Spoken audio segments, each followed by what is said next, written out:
तो हेलो बच्चों, स्वागत है आप सभी का यूपी बोर्ड वॉरियर्स के इस अमेजिंग प्लेटफॉर्म पे।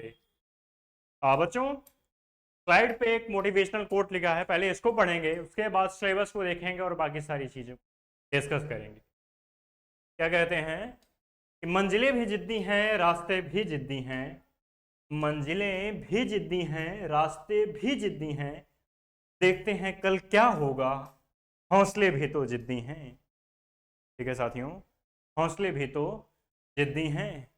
तो इसी मोटिवेशन के साथ हम चैप्टर को शुरू करेंगे, पढ़ाई को शुरू करेंगे। क्या पढ़ना है इसके बारे में डिस्कस करेंगे। तो आप सभी को जैसा थंबनेल से ही पता चला होगा कि इंटीग्रेशन क्लास 12th का हम स्टार्ट कर रहे हैं। फर्स्ट लेक्चर होगा मेरे बच्चों। तो बेसिकली इंटीग्रेशन अच्छा खासा वेटेज आपने देखा होगा कि 44 नंबर्स जो है, जो आपके 12th की 44 नंबर, 100 नंबर में से 44 नंबर साथियों केवल और केवल कैलकुलस का पार्ट लेके जाता है। और कैलकुलस की बात करें तो जो आपके लॉन्ग आंसर टाइप क्वेश्चंस में अर्थात दीर्घ उत्तरी क्वेश्चन में जो क्वेश्चंस बनते हैं, उसमें मैं दावे के साथ कह सकता हूं साथियों कि एटलीस्ट तुम्हारे 2 से 3 क्वेश्चंस जो होंगे बच्चों, वो direct to direct long answer type question में इंटीग्रेशन से फंस जाते हैं। प्लस आपके ऑब्जेक्टिव्स में भी फिक्स है कि इंटीग्रेशन से तुम्हारे क्वेश्चंस आने ही आने हैं।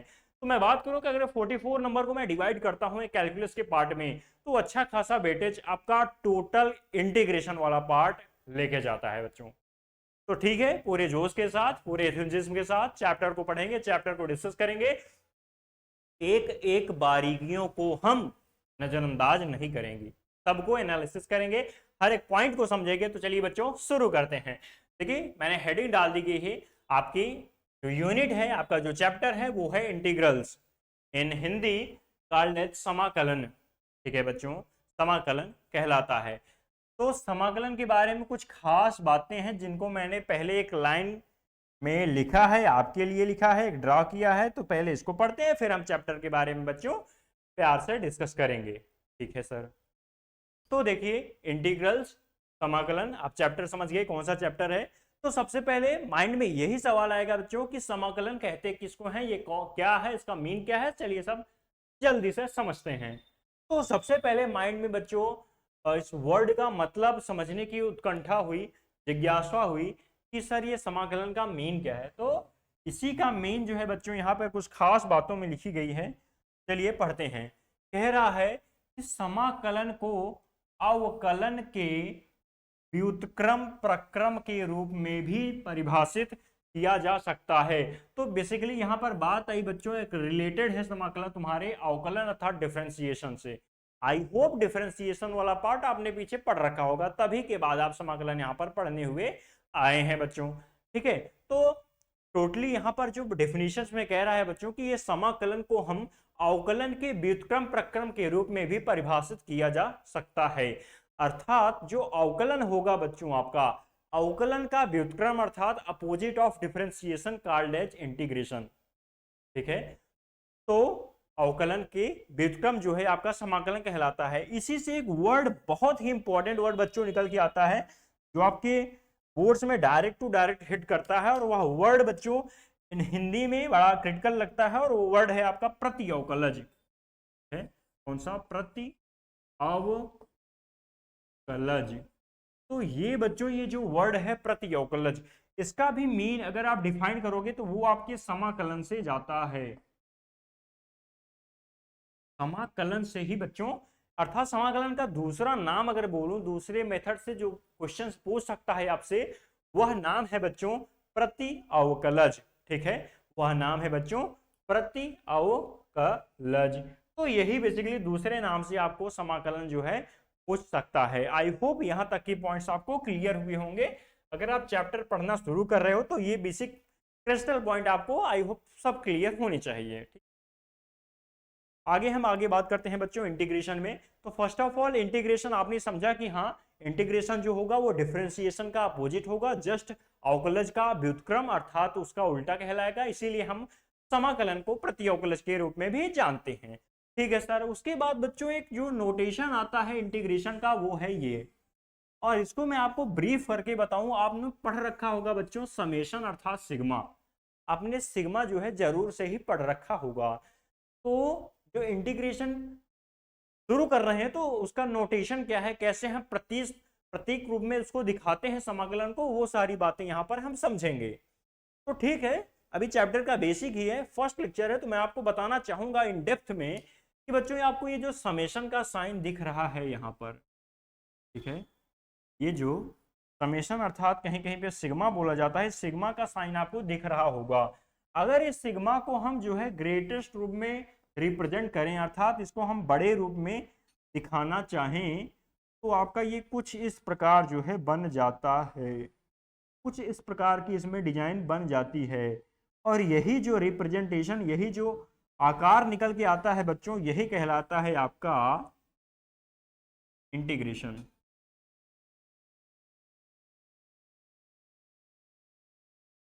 यही आपका कहलाता है बच्चों इंटीग्रेशन अर्थात समाकलन। इन होप आप समेशन का लॉन्ग रूप आप बोल सकते हो कि समाकलन होता है, ठीक है। तो ये सब तो बेसिक बातें हैं, आपके एग्जाम से इसका कोई रिलेशन बेसिकली नहीं है। आप डेप्थ में जाएंगे तो ऑब्जेक्टिव आ सकता है, बट इतनी ज्यादा गुंजाइश नहीं रहती है, ठीक है सर। तो आप ये समझिए कि सिंपली रिप्रेजेंटेशन अगर हम करेंगे समाकलन का, आपके इंटीग्रेशन का, तो वो बच्चों आपको ये एक साइन रूप में ऐसा जो है दिखेगा। ये जो साइन कहलाता है बच्चों, ये जो साइन यहाँ पे दिखा गया है, ये साइन कहलाएगा बच्चों आपका integration. Okay, is called as integration, ठीक है सर। अब देखो बच्चों, आपने यहाँ तक तो समझ लिया कि ये जो है आपका इंटीग्रेशन हो गया, इसको रिप्रेजेंट कैसे करना है, ये सारी चीजें आपने जान रखा है। अब हम आगे बात करेंगे बच्चों, अब हम आगे बात करने चल रहे हैं, तो इसमें आप समझिएगा कि इसके आगे जो लिखा है बच्चों, ये एफ एक्स, एफ ब्रैकेट में एक्स डॉट डी एक्स।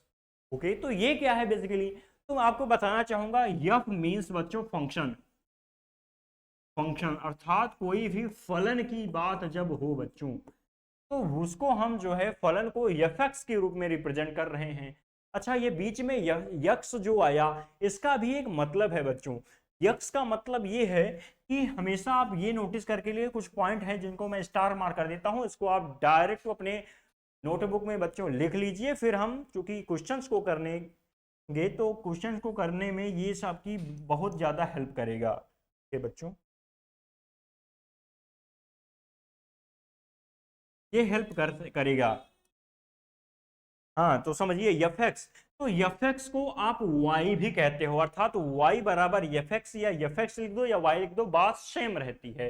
अच्छा, यहाँ पर जो बच्चे यक्स आई, यक्स का मतलब होता है, अगर y को मैं रिप्रेजेंट करूं और आगे इसको बढ़ाऊं, तो मान लीजिए कि यह जो है एक समीकरण लिखा जा रहा है इसके फॉर्म में, जैसे x square plus 2x plus 3, एक समीकरण बना, एक समीकरण मैंने लिखा जिसको मैंने y के बराबर अर्थात एफ एक्स के बराबर किया। आप बच्चे इस समीकरण को ध्यान से देखोगे तो आपको यहाँ पर पता चलेगा कि यहाँ पर जहां भी समीकरण में एक तो चर होता है, एक अचर होता है, और ये अचर क्वांटिटीज तो आपकी नंबर्स होती हैं, जो भी 1 2 3 4 आपकी अचर नंबर्स हो गई। बट यहाँ पर जो यक्स की बात आई, जो चर क्वांटिटी है आपकी, जो चर राशि है यहाँ पर, वो बच्चे केवल यक्स ही है। वो यक्स के अलावा कोई दूसरी वैल्यू यहाँ पर नहीं लिखी गई है, ना y लिखा गया है ना z लिखा गया है, केवल यक्स ही लिखा गया है। अर्थात यह जो फंक्शन बन रहा है बच्चों, ये फंक्शन केवल यक्स के टर्म्स में ही है। यक्स के टर्म में ही कोई डिफाइंड फंक्शन होगा, तो उसको बच्चों हम एफ एक्स अर्थात y से रिप्रेजेंट करेंगे। जो बीच में कोष्ठक आ जाता है यक्स, इसका मेन वैल्यू यही है कि जो हमारा फंक्शन है वो केवल यक्स में ही डिफाइन है, अर्थात परिभाषित है। अच्छा, आपके मन में ये क्वेश्चन आया, सर मैंने ये लिख दिया कि एफ ब्रैकेट में y, अच्छा इसका मतलब क्या हुआ सर, एफ ब्रैकेट में y, तो इसका मतलब ये हुआ बच्चों कि आपका जो फंक्शन यहाँ पर बनेगा, मान लीजिए आपने इस तरह बनाया है y square plus 2y plus 3, अर्थात यहाँ पर जो आपकी चर क्वांटिटी है बच्चों, ये चर क्वांटिटी केवल y के टर्म में है, ठीक है, केवल y के टर्म में है। इसीलिए आपने जो है बच्चों यहाँ पर एफ और ब्रैकेट में y का यूज किया है। तो ये बेसिक कॉन्सेप्ट हो जाती है, जिसको मैं बताना चाहता हूँ कि कोई भी बच्चा आ जाए, बिगिनिंग से शुरू करना चाहे तो वो अच्छे से शुरू कर सकता है। ओके, अच्छा, तो मैंने इसको आगे लिखा है कि अगर इंटीग्रेशन आपको पढ़ना कैसे है, मैं पढ़ रहा हूं integration F x dot D x.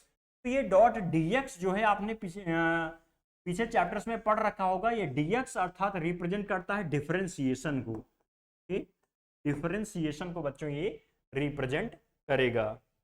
Okay, तो पढ़ेंगे कैसे। Integration F x dot D x equals है, का मतलब क्या हुआ बच्चों, यहां पर कहा जा रहा है यफ का यक्स के सापेक्ष समाकलन यहां पर दिखाया गया है। जो फंक्शन यफ है का यक्स के सापेक्ष आपको समाकलन दिखाया गया है। इस प्रतीक का रूप जो विस्तृत फॉर्म होगा वो ये होगा, यही व्याख्या प्रतीक के जगह हम यूज करेंगे। अच्छा, इंटीग्रेशन के अंदर जो ये एफ एक्स लिखा गया है बच्चों, जिसको हम बोलते हैं समाकल्य, अर्थात जिसका समाकलन किया जाएगा, जिसका समाकलन हमें करना है, जिस फंक्शन का करना है वो समाकल्य कहलाता है। तो ये बेसिक कॉन्सेप्ट है बच्चों, ये सब चीजें आप अच्छे से करना। बट चैप्टर को हम शुरू करेंगे, चैप्टर को हमको इन डेप्थ में पढ़ना है, बहुत ही बड़ा चैप्टर होने वाला है इंटीग्रेशन का। तो उसके लिए वो बेसिक पॉइंट तो आपको क्लियर हो गए होंगे। अब कुछ फार्मूला जिनको आपको मैं समझा दूंगा तो अच्छे से याद हो जाएगा, लर्न कर लीजिए। और यही बेसिकली आपके एग्जाम के शस्त्र हैं, आपके ये औजार हैं, आपकी ये हथियार हैं, ठीक है, यही फार्मूले। और इन्हीं फार्मूलों को, इन्हीं आप हथियारों को जब एग्जाम में लेकर जाओगे तो लड़ने में मजा आ जाएगा और जीत भी मिलेगी। ठीक है, बात करते हैं बच्चों, ये मैंने कुछ बेसिक फार्मूले और यही फंडामेंटल फार्मूले इंटीग्रेशन में आपके यूज होंगे, इनको आपको लर्न बहुत ज्यादा जरूरी है करना। ठीक है, तो जैसे मैंने पीछे भी बताया, बच्चों कि जो डेरिवेटिव और इंटीग्रल्स अर्थात ये अवकलन है आपका, ये क्या है बच्चों, ये है अवकलन, ये आपका अवकलन बच्चों, और इधर आपका समाकलन, ये आपका अवकलन और ये समाकलन, ये दोनों आपस में रिलेटेड रहते हैं, अर्थात संबंधित रहते हैं। अच्छा, किस प्रकार संबंधित रहते हैं, तो मैंने आपको बच्चों डेफिनेशन में ही बताया कि जो समाकलन होता है वो अवकलज का व्युत्क्रम प्रक्रम होता है, अर्थात the opposite process of differentiation called as integration. ठीक है, आप समाकलन को प्रति अवकलज भी बोल सकते हो। क्या बोल सकते हो बच्चों, प्रति अवकलन, प्रति अवकलन भी आप जो है समाकलन को एक नाम से बोल सकते हो। तो वही यहाँ पे बताया गया है, जैसे अगर हम कोई भी फंक्शन होगा बच्चों, कोई भी फंक्शन का अगर हम डिफरेंशिएशन कर रहे हैं, तब जो आंसर आएगा अगर उसका हम इंटीग्रेशन कर दें बच्चों तो वही डिफरेंशिएशन का टर्म आ जाएगा। ठीक है, समझते हैं।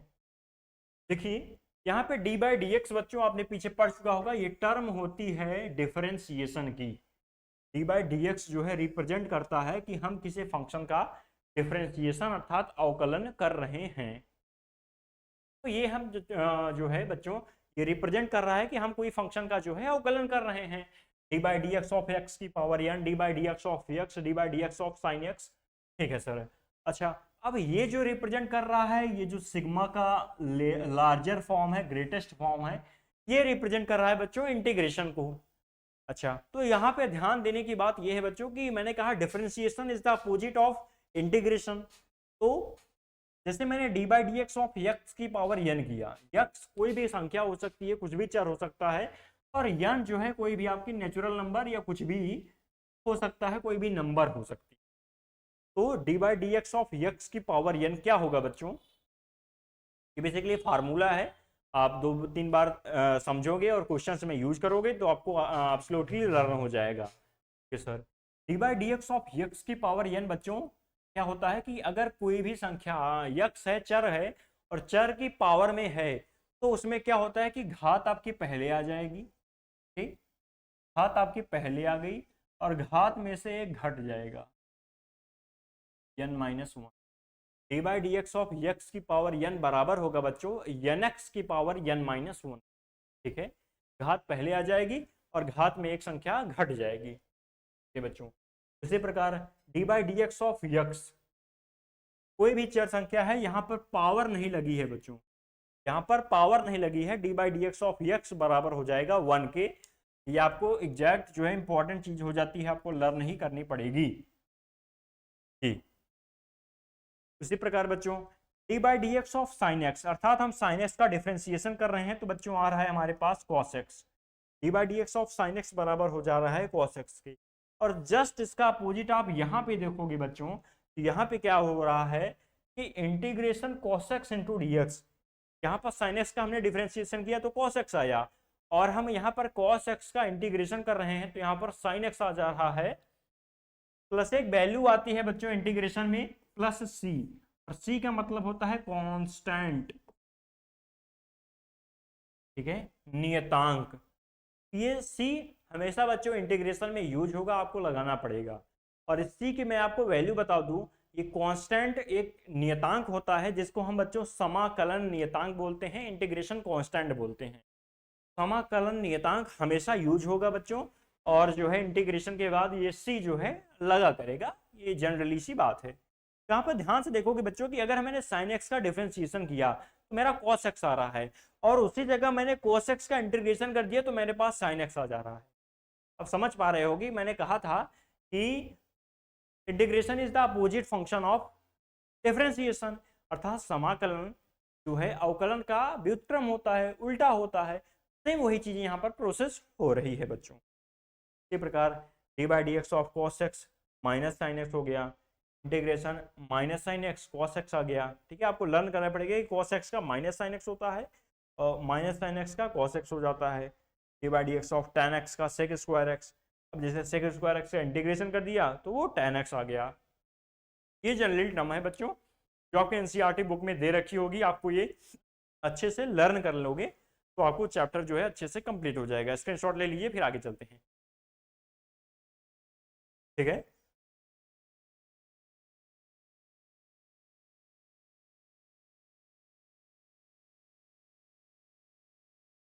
ये आगे के इंटीग्रेशन के फार्मूले बच्चे हैं। कौन सा? Integration cosec square x into D x बराबर होता है माइनस कॉट एक्स प्लस सी। तो इसे आप इमेजिन कर सकते हो, अगर मैं कॉट एक्स का डिफरेंशिएशन करूं, क्या करूं कि d by D x of cot x by D x of cot x करूं, कॉट एक्स का होता है माइनस कोसेक स्क्वायर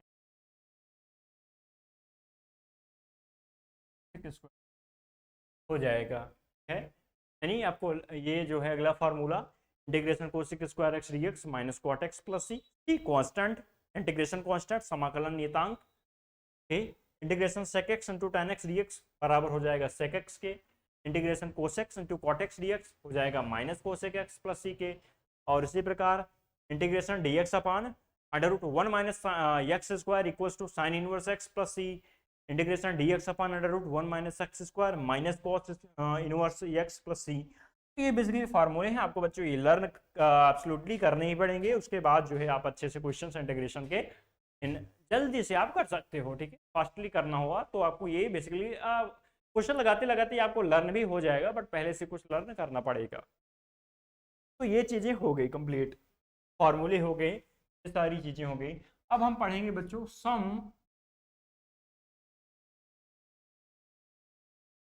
बच्चों some properties of indefinite integration. ठीक है, इंडेफिनिट इंटीग्रेशन, सम प्रॉपर्टीज, हम कुछ प्रॉपर्टीज पढ़ने चल रहे हैं, इसके कुछ नियम होंगे, कुछ इसके कायदे कानून होंगे, कायदे कानून को पढ़ेंगे। और ये जो एक वर्ड आया इंडेफिनिट और डेफिनिट, मैं आपको बता दूं आपकी जानकारी के लिए बच्चों, इंटीग्रेशन दो टाइप का होता है, कि इंडेफिनिट इंटीग्रेशन और एक डेफिनिट इंटीग्रेशन। तो डेफिनिट इंटीग्रेशन की बात हम आगे वीडियो में करेंगे, बट इंडेफिनिट की बात करूं तो मैं यहाँ पे आपको कुछ नहीं करना है, यही बस ध्यान देना है कि यहाँ पर ऐसे एक इंटीग्रेशन का बस साइन लगा रहेगा, और डेफिनिट में यहीं ए लिख जाएगा, यहीं बी लिख जाएगा, अर्थात एक लिमिट लग जाएगी, एक लिमिट लग जाएगी, और उसी लिमिट के अंदर आपको उसी सीमा के अंदर चलना पड़ेगा। आपको ये नहीं है कि आप कहीं भी आ जा सकते हो, नहीं, एक लिमिट लग गई तो वो डेफिनिट हो गया। बट यहाँ पे इंडेफिनिट है भाई, कोई लिमिट ही नहीं है, कुछ भी कर सकते हो, कहीं भी जा सकते हो, तो ये कॉल्ड एज इंडेफिनिट इंटीग्रेशन। पहले हम इंडेफिनिट को ही पढ़ेंगे, फिर बच्चे हम आगे चर्चा करेंगे। ठीक है सर। तो हम प्रॉपर्टीज की बात कर रहे थे बच्चों, प्रॉपर्टीज की बात हम कर रहे थे।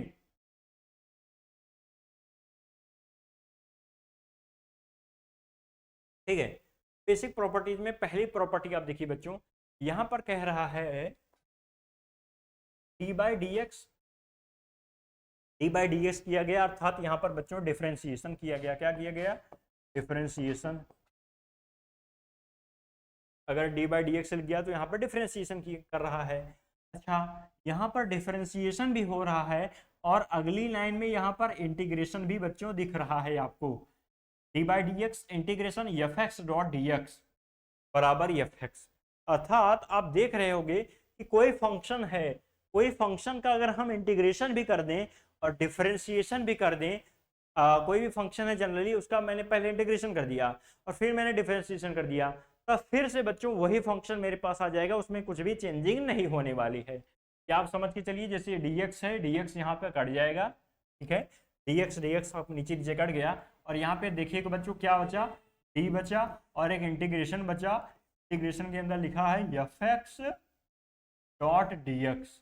ओके, अब आप ये समझिए कि यहाँ पर इंटीग्रेशन भी है और डिफरेंशिएशन है, तो डिफरेंशिएशन इंटीग्रेशन को कैंसिल आउट कर देगा और आपका केवल प्योर फंक्शन जो है एफ एक्स ये बाहर निकल के वैसा ही वैसा आ जाएगा, इसमें कुछ भी चेंजिंग होने वाली नहीं है। ये पहली प्रॉपर्टी कहती है कि अगर किसी भी फंक्शन का इंटीग्रेशन कर दिया जाए, जस्ट उसका डिफरेंशिएशन कर दिया जाए, तब भी जो है फंक्शन में कुछ भी चेंजिंग नहीं आती है, डायरेक्ट टू डायरेक्ट वही फंक्शन जो है हमको मिल जाता है। ओके सर, आगे हम बात करेंगे बच्चों। आगे क्या कह रहा है? Integration F dash x dot D x. तो हाँ, आपको बताना मैं चाहूँगा आपकी जानकारी के लिए कि एफ डैश एक्स कहा जाए बच्चों, या जानकारी की अगर मैं डिफरेंशिएशन की बात करूँ,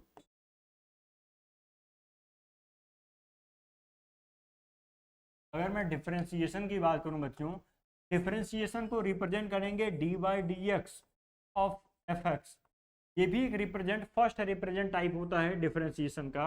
और दूसरी तरीके से हम बच्चों एफ एक्स को F dash x, F dash x जो है ये भी रिप्रेजेंट होता है किसका? डिफरेंशिएशन का। हम इस तरह भी बच्चों रिप्रेजेंट कर सकते हैं डिफरेंशिएशन का। तो वही ये जो है यह बात हो यहाँ पर हो रही है बच्चों। ओके, यहाँ पे क्या कह रहा है? इंटीग्रेशन एफ डैश एक्स कर दिया, अर्थात एफ एक्स का डिफरेंशिएशन ही हो रहा है, तो सेमली वही फंक्शन ही आ जाएगा, क्योंकि integration differentiation produce the same value of F x, F x की सेम वैल्यू प्रोड्यूस कर रहा है, यहाँ पर वही बातें हो रही हैं।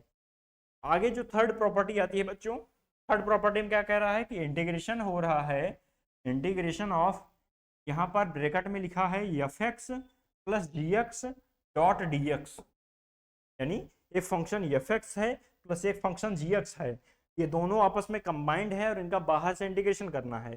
तो इसमें क्या दिमाग में आता है कि क्या हम इन फंक्शन का जो है अलग अलग सर इंटीग्रेशन करके जोड़ सकते हैं? तो हाँ बच्चों, आप जो है इनको अंदर से जो है इनका फैक्टर्स कर सकते हो।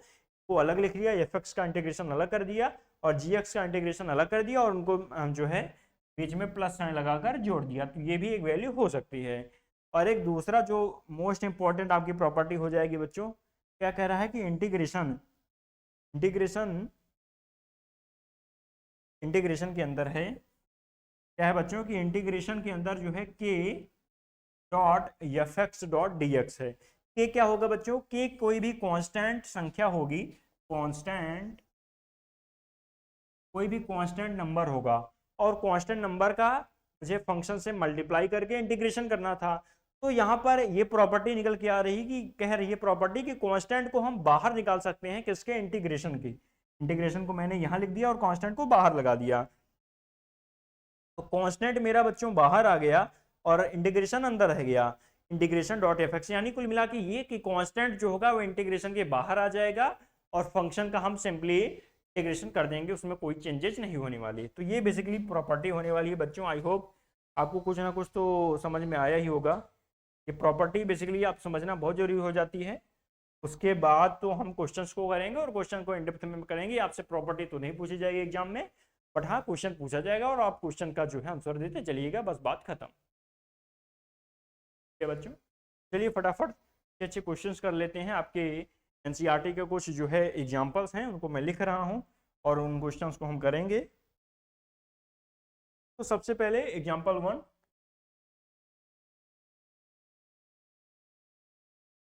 एग्जांपल 1 कह रहा है बच्चों इंटीग्रेशन के लिए, ठीक है, इंटीग्रेट करना है इसको, इंटीग्रेट दीज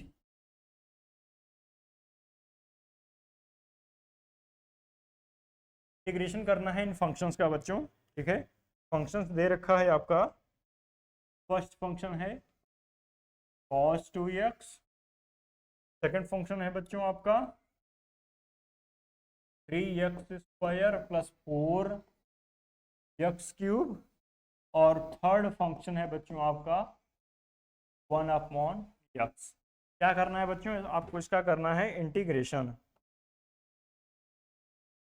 ठीक है, इंटीग्रेट दीज फंक्शंस। चलिए बच्चों हम शुरू करते हैं, हल करते हैं क्वेश्चंस को, सॉल्यूशन देखते हैं। आप प्लीज इसी को देखते चलिए और ऐसे डायरेक्ट क्वेश्चन जो है आपके पास पूछा जाएगा और उनको आपको बता देना है, बस बात खत्म। ठीक है बच्चों, जैसे यहाँ पर आया cos x का इंटीग्रेशन करना है आपको, तो आप लिखोगे माना माना y बराबर cos x cos 2x, आपने फंक्शन मान लिया y बराबर cos 2x। अब समाकलन करना है इसका ना, आपको बच्चों यहाँ पे करना है इसका इंटीग्रेशन, इंटीग्रेशन बोले तो समाकलन।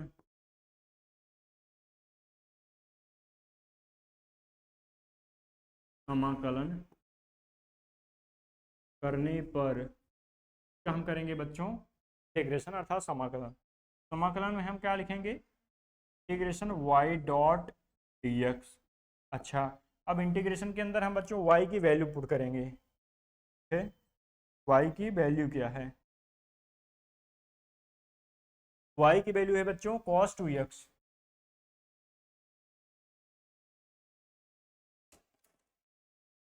cos 2x dot dx।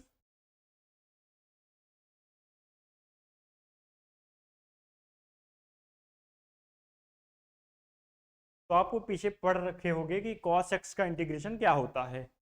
तो हमने पढ़ा था कि सर इंटीग्रेशन जो cos x होता है, ठीक है, integration cos x into D x होता है बच्चों sin x के बराबर। ठीक है, इंटीग्रेशन cos x जो होता है वो होता है sin x के बराबर। आप पीछे फार्मूला देखोगे तो आपको मिलेगा। बट यहाँ पे आप नोटिस कर रहे होगे कि बच्चों यहाँ पर x था और यहाँ पर 2x है। ठीक है, यहाँ पर 2x है और वहाँ पर x था। तो आप सिंपली आपको क्या करना है कि cos x का आपको लिख दीजिए कि sin 2x,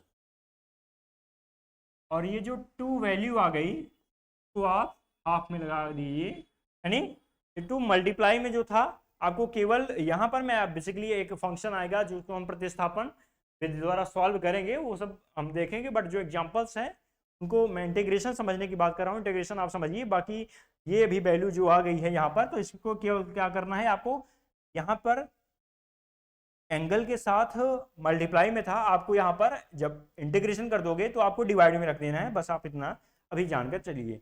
और उसके बाद आपको मैंने बता ही रखा है कि यहाँ पर जो c आया है क्या है बच्चों, एक कांस्टेंट है, एक समाकलन नियतांक है। ठीक है, समाकलन नियतांक यहाँ पर लगा गया है। तो केवल आपको लिखना है, स्ट्रक्चर बनाना है, y फंक्शन का नाम देना है और बेसिकली ये आपका फाइनल फाइनल बच्चों आंसर आगे जाता है ये वाला।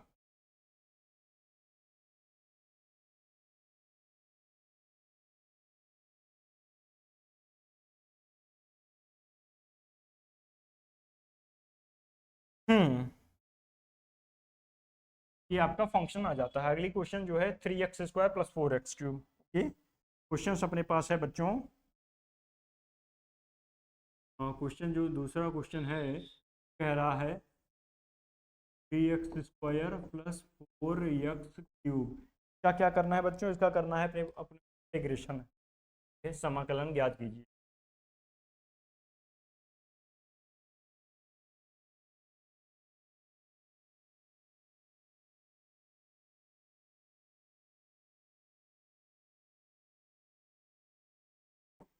समाकलन। तो आप आंसर में क्या लिखोगे, माना y बराबर स्क्वायर 4x³ आप इतना लिखोगे। अब फिर आपको करना है समाकलन करना है।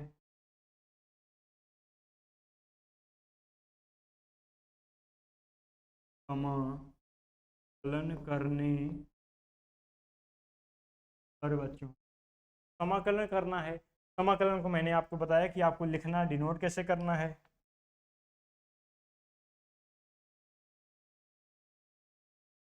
इंटीग्रेशन y डॉट dx, आपको ये समाकलन की जो है जो प्रतीक है वो आपको दिख रहा होगा कि इंटीग्रेशन y डॉट dx आपने लिख दिया। अब इसके आगे क्या करना है, y की जगह उस फंक्शन की वैल्यू पुट कर दो। y की जगह फंक्शन है आपका 3x² + 4x³ dx 3x dot dx। बच्चों तब हम आगे बढ़ रहे हैं। हम क्या करते हैं, आपने पीछे पढ़ रखा है बच्चों कि अगर इंटीग्रेशन में fx + gx दो फंक्शन हैं, अगर हमको इनका इंटीग्रेशन करना है तो हम इनको पार्ट में डिवाइड कर सकते हैं। ठीक है, मैंने डिवाइड कर ली, x² डॉट dx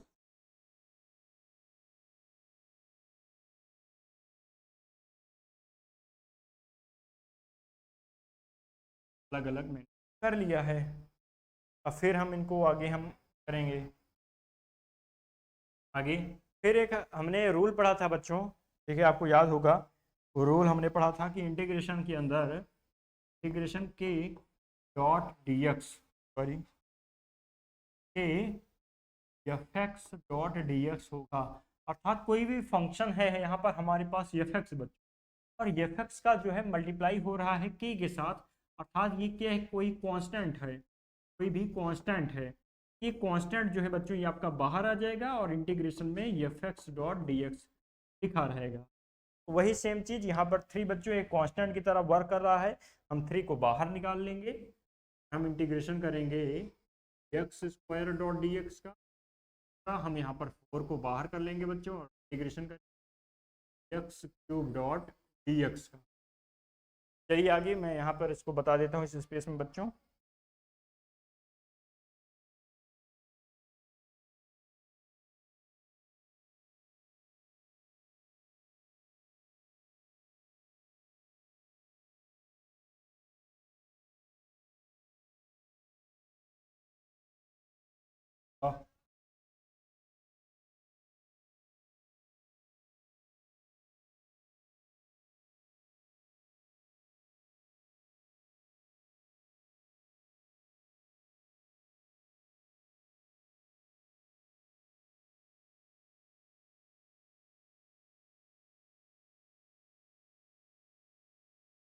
वो क्या करना है, डिफ्रेंसिएशन बच्चों।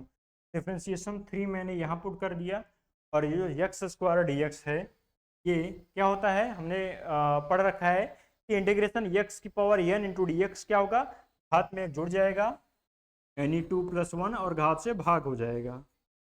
ओके, +4 फिर जो है घात में एक जोड़ना है और घात से भाग हो जाएगा।